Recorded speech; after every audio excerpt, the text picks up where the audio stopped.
Primeiro Jornal. Primeiro Jornal. Tirol FM. Com as primeiras informações do dia.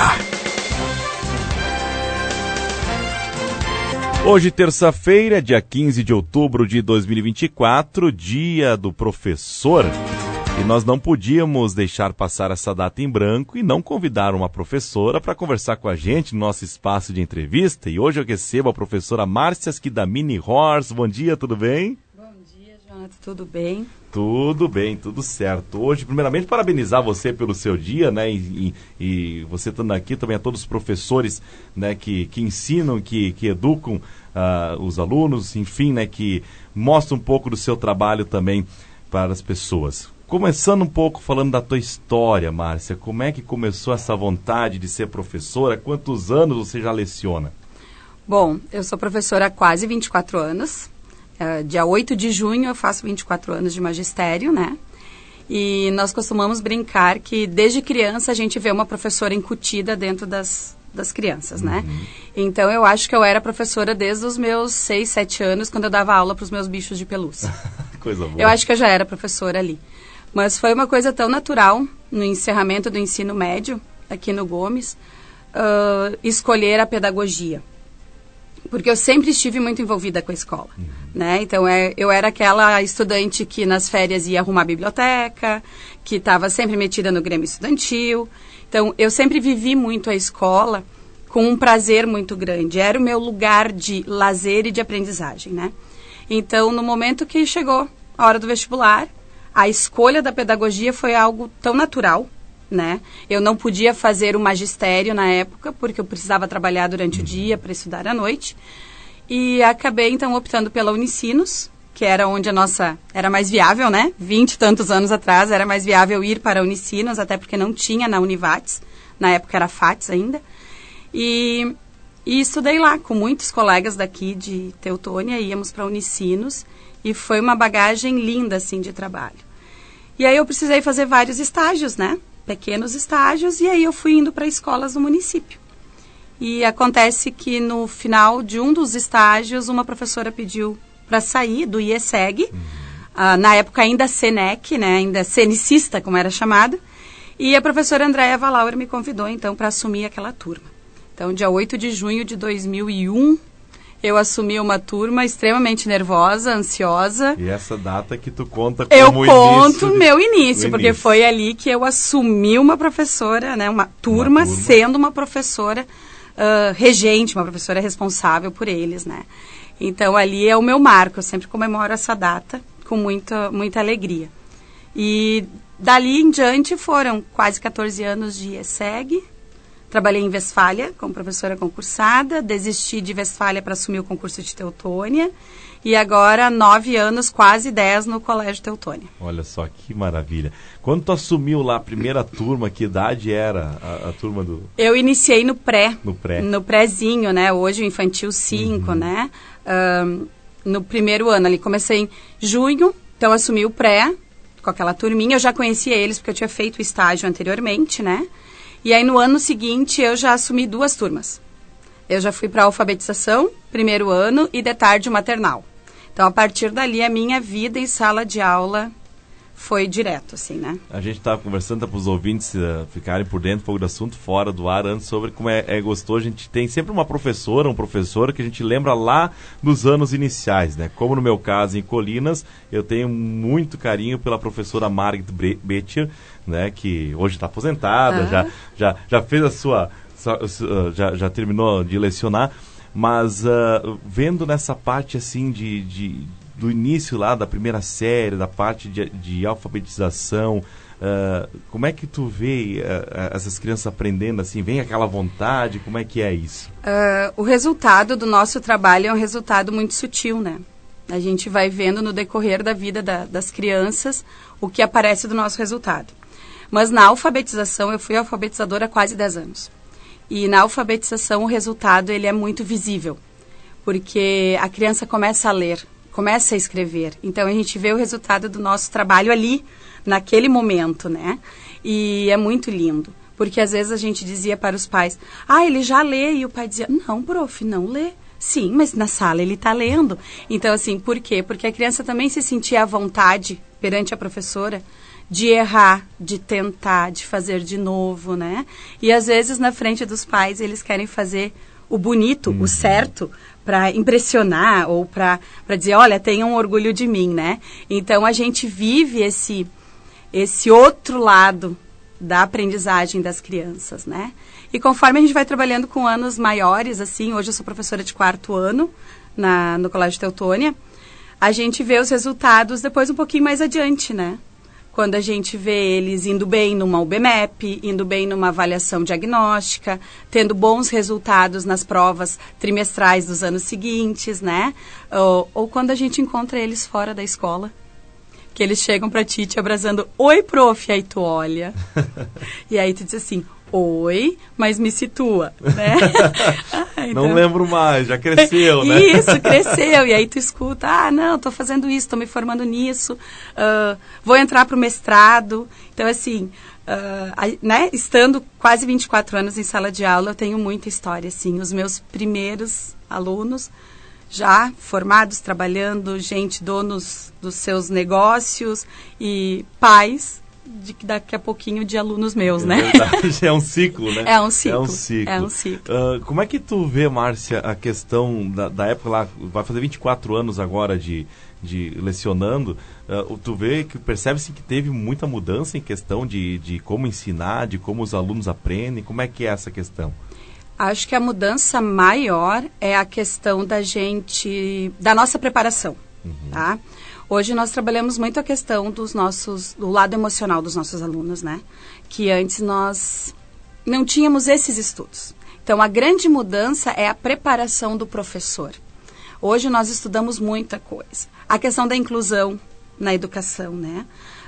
Antigamente, na nossa época ali, quando nós éramos crianças, ninguém falava em hiperatividade, ninguém falava em depressão infantil, ninguém falava de déficit de atenção, ninguém falava de sentimentos, de emoções. Tudo era bobagem, né? Ou tudo era taxado de... é um guri muito arteiro, é uma menina desleixada, é preguiçosa. E não.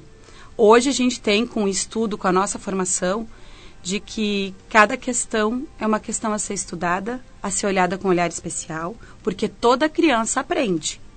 Toda criança é capaz de aprender. Só que ninguém aprende do mesmo jeito, né?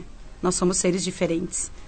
Então, essa foi para mim, assim, a grande mudança lá do início para hoje, assim. De olhar para trás e dizer, se eu soubesse disso com aquela criança naquela época, eu poderia ter feito diferente, né? Se eu tivesse esse conhecimento hoje sobre aquilo daquela menina, eu podia ter ajudado diferente, né? Então, essa é a grande mudança da educação. Esse estudo constante, essa preparação, porque professor nunca está formado. Nunca. É difícil quantos alunos no 4º ano hoje? Quantos alunos tu tem ali? Hoje eu tenho 29. 29. Isso. É difícil perceber nesses 29, assim, vamos usar como exemplo agora, tá? Essas questões todas que tu falou, demora um pouco para chegar nesse ponto ou já... Não, a gente vem... Como dentro da escola, todos se conhecem muito, né? Então, a gente já conhece as crianças e tal, a gente conversa sobre aquelas que têm mais dificuldades, sobre questões assim, mas leva, assim, digamos, um mês e meio para a gente se adaptar. Eles a me conhecerem e eu a conhecer eles, né? Semana passada, nós estamos em função da mostra científica, então muita pesquisa, muita coisa ágil, dinâmica dentro da sala. Aí uma hora eu olhei eles todos trabalhando, pesquisando no Chrome e trocando ideias. E aí eu olhei para eles e disse assim, tá começando a dar um aperto no coração. E eles, por quê, prof? Eu disse, porque agora vocês estão tão redondinhos, tão legal, tão bonitinhos, vocês estão tão meus, tão prontinhos para eu entregar de bandeja para o 5º ano. Pois é. Né? Então, assim, leva assim um tempo. E às vezes a gente passa muito tempo tentando observar o que essa criança nos traz, porque é um processo de aprendizagem, né? Uma criança que não se alfabetiza no 1º ano não quer dizer que ela não tenha condições de se alfabetizar. O processo dela é diferente. Então, esse olhar dos anos iniciais é um olhar muito criterioso e muito delicado, né? Porque cada um vai aprender do seu jeito. E isso também foi uma mudança muito grande na educação. Esse olhar, né? De que como tu vai reprovar uma criança de 1º aninho porque ela não aprendeu a ler e escrever, se o processo dela é diferente. E isso vem desde a gestação, coisa que a gente também não sabia antigamente. Então, todo esse processo do início da fala, início de caminhar, tudo influencia na aprendizagem escolar depois, né? Então, esses conhecimentos fazem toda a diferença hoje, do que eu não tinha lá. Mesmo saindo de uma faculdade super boa, eu não tinha esse conhecimento, porque não era conhecimentos daquela época, e sim de agora, né? Eu vou puxar um pouco o lado da tecnologia, até porque eu tô com 35 anos de idade, na minha época de escola era muita questão do livro didático, né? Era questão de escrever, copiar do quadro, aquela coisa toda. Se tu tinha uma pesquisa, ou era a biblioteca, ou às vezes era um computador daquele gigantão e tu tinha que dividir com a turma toda, né? Isso. A questão da tecnologia hoje facilitou mais a parte do aprendizado? Ela facilitou. Só que daí o nosso papel também mudou um pouquinho, porque nós precisamos ensinar os nossos estudantes a filtrar o que eles têm nas redes ou na pesquisa interativa, né? Porque as crianças, elas consomem muita tecnologia, mas elas não pensam muito sobre a tecnologia. Então, o nosso papel é isso assim, como eu uso essas ferramentas fantásticas, que nós também usamos e que facilitam muito a nossa vida enquanto professor, como nós podemos usá-las da melhor maneira. E sempre a gente mostra para eles o lado ruim disso, né? Ou o lado da insegurança, dos problemas que esse mundo digital, o mundo da internet traz para a gente. Mas eles têm uma facilidade imensa, né? Nós vamos fazer pesquisa, a gente leva a realidade da minha escola hoje, do Colégio Teutônia, né? A gente leva os Chromes para a sala, ou vai para a sala Google, ou vai para a sala de informática, e eles têm ali 1000 possibilidades para resolver. Mas a gente nunca esquece o livro, a escrita à mão. Isso tudo é essencial para a formação humana. Essa questão de que o computador vai substituir o professor já é algo que a gente descartou.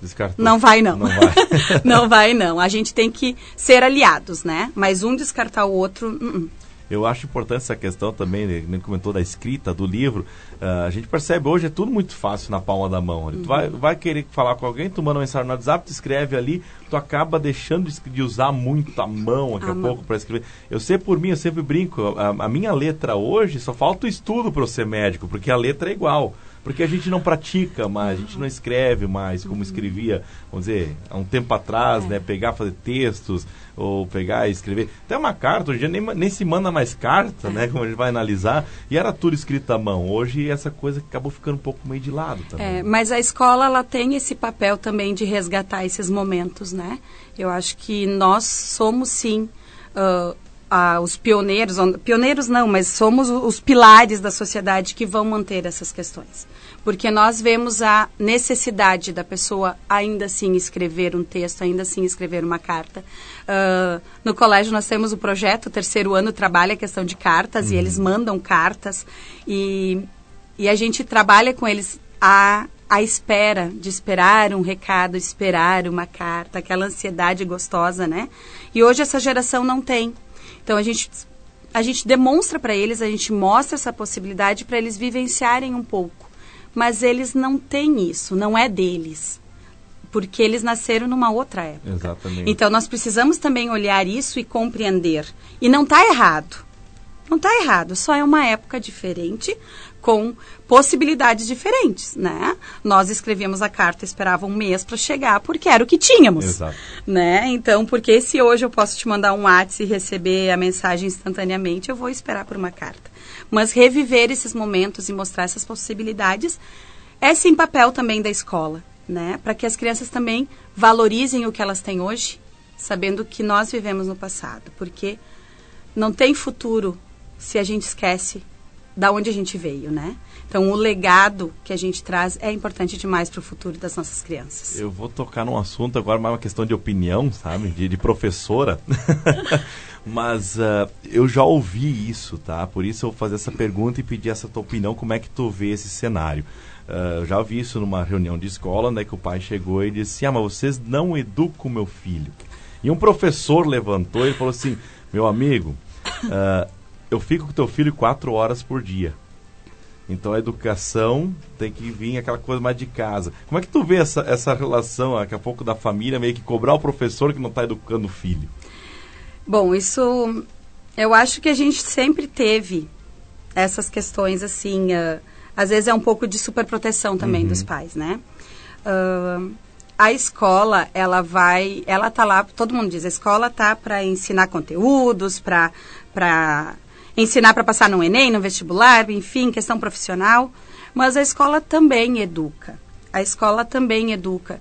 Eu também educo o meu aluno quando eu ensino ele a respeitar uma fila.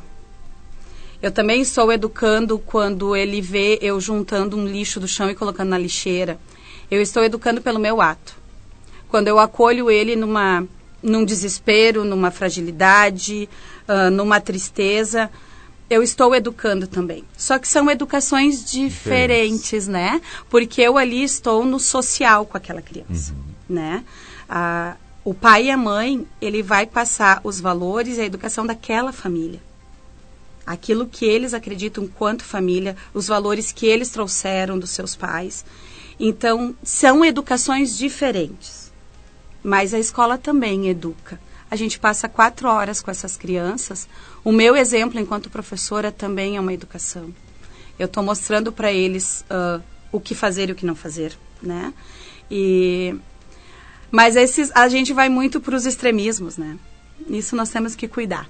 Não podemos ser extremistas. Assim como os pais, durante a pandemia, tiveram que assumir um papel que foi extremamente desafiador, fazendo as atividades de escola em casa com seus filhos, né? Nós tivemos os dois lados. Eu fui mãe e professora na pandemia. Eu queria sair correndo. E acolho muitos pais nessa situação. Então, quando uma mãe me traz assim, prof, a gente não venceu fazer o tema, não conseguimos fazer, ok, eu também sei o que é isso. Tenho 3 filhos, trabalho em 2 escolas diferentes, chego tarde em casa, às vezes levo coisa do meu trabalho para casa. Eu sei que às vezes não dá. Então, assim, a gente precisa acolher e ter um pouquinho mais, não só de empatia, mas assim de calma, né? Olha o lado do outro, assim como os pais também precisam olhar para a gente e olhar o outro lado. Que a professora também é gente, que a professora também cansa, que às vezes a professora não está no melhor dia, né? Então, assim, esse olhar, ele precisa ser dos dois lados e não ir ao extremismo, né? Família educa, ensina, escola educa, ensina também, porque o objetivo é o mesmo, que aquela criaturinha ali cresça, sendo educada, tendo bom caráter, fazendo boas escolhas para sua vida. Eu acho que o objetivo é o mesmo dos dois lados. Então não pode estar separado, tem que caminhar junto, né? Perfeitamente. A gente está quase já no nosso limite de horário, mas eu preciso perguntar, na tua sala tem muito baderneiro? Ai, que coisa. Não, vamos entregar o 4º ano já. Não, eu vou dizer assim, eu acho que na minha sala, eu tenho certeza, na minha sala e nas 2 escolas que eu estou hoje, que de tarde eu sou vice-diretora do CEMEF, eu tenho crianças felizes.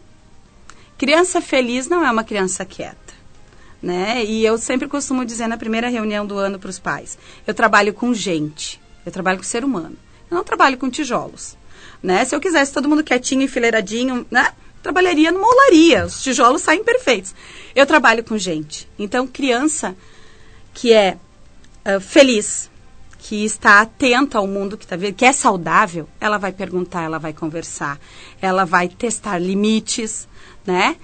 E as artes que fazem, a gente conversa e vai dando rumo também, né? Mas é ter esse olhar de que são crianças saudáveis e felizes, né? Naquele ambiente que elas estão. Então, é bom a gente olhar com esse outro carinho para esses baderneiros. Eu perguntei essa questão porque eu era da turma do fundão. Sabe? Turma do fundão. Não, a gente faz bastante mexe na sala de aula para não ficar sempre. Acontecia isso aí, botava o JD lá na ponta da frente, o outro fulano lá do outro lado, um no meio, separava um pouco. Mas a gente faz essas separações quando a gente percebe que a conversa ou as brincadeiras vão atrapalhar eles no aprendizado, tá? Mas não é todo momento. Porque Porque naquele momento em que vão fazer um trabalho em grupo, que vão fazer uma pesquisa, que vão resolver uma atividade juntos, por que não deixar aqueles que são afins estarem juntos? Desde que o trabalho seja realizado, né? Então, tem que ter esses dois lados, entende? É as duas mãos. É aquela que dá a puxada, que põe limite, mas a outra mão também acolhe, dá amor e tem compreensão nessa relação. Tem que cuidar com os aproveitadores, né? Tem. Faz trabalho, vamos fazer trabalho em grupo. Vai dar grupo de 4 alunos, um só faz o trabalho. Depois na apresentação, só aquele sabe que... Mas eu vou te dizer que isso acontece depois. Depois. Eles ainda não têm... Quarto ano ainda é muito pequenininho, né? Isso, eles não têm Estão essa. Na que idades? 9, 10, isso. Isso aí vem lá pelos 13, 12. Sexto ano em diante já começa essa jogada assim. Mas eles vivem muito felizes a escola, né? A gente percebe isso quando a gente encontra e eles dizem, prof, que saudade. Saudade da escola, que saudade desse tempo, né? E nós também temos, né? Nós também temos saudades da escola, temos saudade de todos os professores. Tanto aqueles que a gente amava, quanto aqueles que a gente... Uma das coisas mais ruins é tu pegar os álbuns de fotos e tu ir lá olhar e tu ver a turma toda, tu vê muita coisa, sabe? Bate uma saudade. Eu tenho. Eu tenho também. Eu tenho dos meus alunos. Desde a minha primeira turma eu tenho foto deles guardadas. Eu tenho camisetas de 8ª série até hoje guardadas, imagina. Isso aí. Quantos anos já foi 8ª série? Eu tenho muito apego pelas coisas da escola, apego pelas coisas... Porque é a minha história, né? A minha história se confunde com a deles. Então, e é muito bom. Eu passo pelas ruas, meu marido que diz ir comigo no mercado é um horror, porque eu nunca saio. Ele faz todas as compras e eu ainda estou... Porque Prof. Márcia eu escuto em muitos lugares, né? E isso é muito bom. É quase o meu primeiro nome. Prof. é quase o meu primeiro nome, né? Então é muito bom, sim. Te agradeço por ter tirado esse tempinho, contar um pouco da tua história, da tua vivência como professora nesse dia tão especial que é o Dia do Professor hoje, né? E levo o nosso abraço aos colegas lá do Colégio Teutônia, também do CEMEF também de tarde, né? E fica à vontade aí quando tiver novidades da profissão, qualquer coisa, a gente sempre está de portas abertas para vocês aí também. Ótimo, e agradeço muito o convite, fiquei muito feliz da escola ter me feito esse convite para vir aqui falar no nome dos meus colegas e dizer que ser professor é muito bom, dá trabalho, muito trabalho, tá? Mas a gente vê os resultados em tantas pessoas, a gente realmente impacta na vida das pessoas e isso é muito lindo, é muito lindo. Então, que seguimos firmes e fortes na nossa profissão e que dia 15 de outubro é só um dia para lembrar, mas dia do professor é todos os 200 dias letivos na escola. Legal, um ótimo dia para ti, obrigado. Obrigada.